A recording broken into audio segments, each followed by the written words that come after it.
chiroyli ayol, bilimli ayol, nasl nasabli ayolga mehr ko'proq beriladi, to'g'rimi?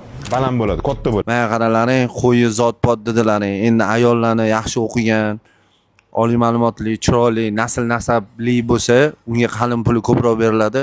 Qiynalgan opa-singillarimiz yaxshi o'qishga sharoiti bo'lmagan bo'lsa, o'rtaxo'rroq oilada bo'lsa, ularga qalin pul berilmaydi. To'g'rimi? To'g'ri fikrlayapmanmi? Men o'zingni videoingni qo'yyapman. O'sha ertaga sana ustimdan yozib bermang, tuhmat deb. Shuning uchun qo'yapman. Ana qo'ylarni zot dedilaring. Endi biz ayollarga tenglashtiryapsanlarmi qo'yni? Hamma inson, ayol kishimi, erkak kishimi bitta zotga taqalmaydimi? Qo'yga nima aloqasi bor buni?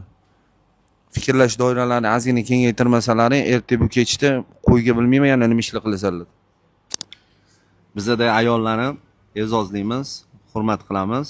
Hech qachon qo'yga tenglashtirmaymiz. Qo'y bu qo'y. Endi sizlarda qanaqa bilmadim. Bu kechda yaqinda ko'ramiz sizlardan.